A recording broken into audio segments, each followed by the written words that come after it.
Every single person alive right now is walking through their own wilderness, and most of them do not even know it. Moses did not wake up one morning feeling ready. He was a fugitive. He was hiding in the desert, tending sheep, living a quiet life far from everything he once knew.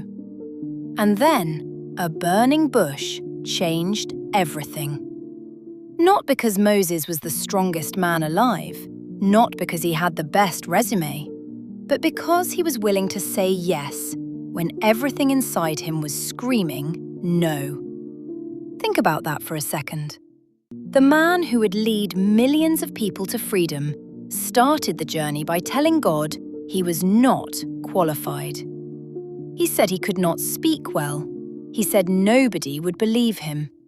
He gave every excuse in the book. And guess what? God used him anyway. That is the part nobody talks about. Moses was terrified. Moses doubted himself constantly. Moses made mistakes that cost him dearly. But he kept moving forward because the mission was bigger than his fear. When Pharaoh said no, Moses went back. When the plagues came, Moses stood firm. When the people turned on him and complained and wanted to go back to slavery, Moses kept walking. Because here is the truth about freedom. The road to it is never comfortable. People will literally beg to go back to their chains when the wilderness gets hard. They would rather have familiar pain than unfamiliar freedom. And that hits different today. Because right now you might be standing at the edge of your own Red Sea. You might be looking at something impossible in front of you and something terrifying behind you. And every logical voice in your head is telling you to turn back. Do not turn back.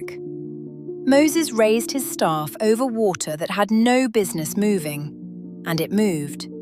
Not because it made sense, because he trusted the process even when the process looked absolutely insane from the outside. You have people in your life right now who need you to lead. Maybe it is your family. Maybe it is your team. Maybe it is just yourself.